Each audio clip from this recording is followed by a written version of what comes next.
Dahil naglalaway ako, tara at kakain tayo ng mangga. Nabili ko nga pala yan nung isang araw pa. Gawa nga lagi naman akong pang umaga at gabi na dumarating sa bahay, kaya hindi ko siya nakakain. Ngayon nagkaroon ako ng pagkakataon para kainin siya. Habang pinabalatan ko nga yan ay hirap na hirap akong balatan siya kasi malaki siya at saka mabigat. Kaya nilapag ko dyan para mabalatan ko siya ng maayos. Minsan kasi kahit binili ko na ngayong araw na to, sa susunod na araw ko pa siya kakainin. Kaya ang mga kinukuha ko is yung medyo hilaw pa. Para pagdating sa araw na gusto ko na siyang kainin is medyo matigas pa. Yung tipong crunchy pa pag kinagat mo siya. Nung hihiwain ko na siya, hindi ko alam kung paano ko siya umpisan hiwain kasi tignan nyo naman, ang laki ng mangga pero ang liit ng kutsilyo ko.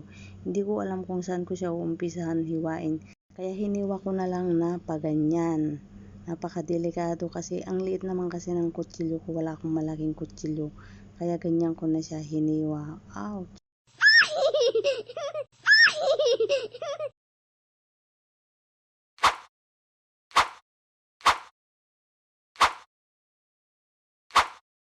Habang hinihiwa ko nga yung mangga is naglalaway na ako. Ang lalaki pa ng hiwa ko. O tignan nyo. Yung isang pisngi ng hiwa niya, halos sakop na siya ng isang platong maliit. O, tas dinagdagan ko pa. Ako lang naman yung kakain yan. Hindi naman kakain si yung papa ni Aliyah. Kasi gabi na. O pagkatapos ko kainin yan, syempre magkakape tayo. Naglalaway na tuloy ako. Ayun na. Sausaw ko lang yan sa asin.